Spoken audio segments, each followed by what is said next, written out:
Every creative district that we work with, every community across the state of Washington is unique. Every one of them has something that's special about them that doesn't exist in any other place in Washington or throughout the United States even, or even the world.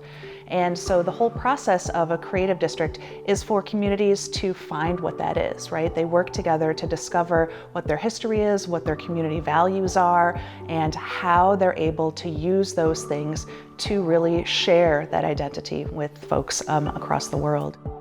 There was a piece put together called Jewels of the Northwest, and Chewelah ended up being one of those Jewels of the Northwest. It really fits that term, small town America, you know, and I grew up in a smaller community, and so it kind of like brings you back, you know, way slower lifestyle.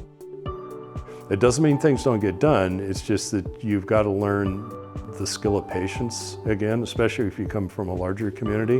What's really unique about Port Townsend is that we are a waterfront historic seaport town, but we're surrounded by two mountain ranges, the Cascades and the Olympics, and our downtown and uptown and Fort Worden are filled with historic buildings. Normally a 10,000 person rural community in Washington state.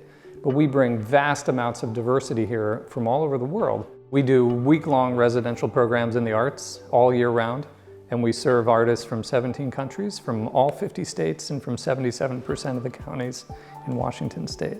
You can be downtown and hear a busker playing music on the street. You can watch someone doing a plein air painting, or you can make art yourself by enrolling in a class or a workshop. Creative placemaking requires partnerships, it deeply engages the community, it involves artists and designers, and the purpose is to help advance local economic or social change, which ultimately lays the groundwork for a longer-term systemic change within a community. Writers, painters, poets, you name it, filmmakers, musicians, they're all here. They range in age from 20 to 90. And we want to find a way to bring them together and to help them drive the solutions for the future economy here in Port Townsend.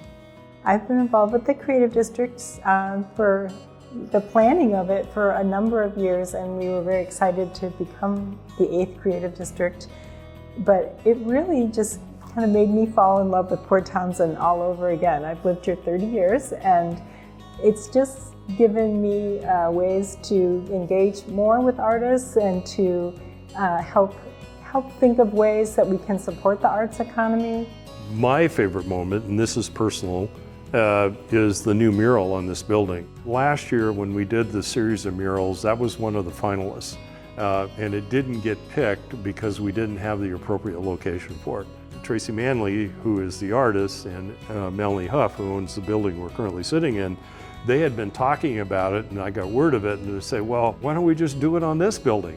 That particular mural, my mother-in-law fell in love with, and she's Native American. And so it became more of a passion to say, let's get this done. It got done, and it's beautiful, and I can't say enough about the people that supported doing that. You see a lot of synergy. You see a lot of give and take. You know, very often, especially in the planning, it's an iterative process where the people who are working on it will have ideas, and then they take it to the community, and they get feedback, and then the community puts their input into it. One of the things I'm really proud that we did as a creative district is we listened to the community. We polled our community over and over again to get their feedback on what they wanted to see and what they wanted to see us do in their community. And we've listened. And I think that gives a sense of place when people are heard and they want to, contribute. We work at being engaged with the other organizations, so it's not so much siloed. So we have representation at the Chamber, we have representation at the Chewelah Center for the Arts, we have representation at the City Council, and we have representation from Tri-County Economic Development. And what that creates is it creates awareness of resources, which is one of the reasons we can move ahead. And the other one, it's just awareness of place, so people know what's going on.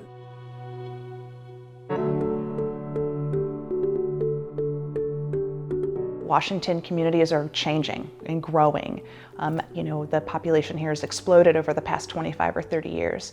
And for a lot of communities, that's a little challenging. They're not really sure where they're going to go to, and they're afraid that perhaps their community is going to change and the wonderful things about their community would be lost within that change. We're a rural community in a fairly small part of the country. There's this energy and vibe of creativity here that I haven't found anywhere else in the country. The Creative District allows them, and they can use it as a vehicle to direct the change, because it's going to happen no matter what. They can either choose to allow the change to happen, or they can guide it, and they can guide it in a way that is in line with their community values so that they can make their community stronger for the future.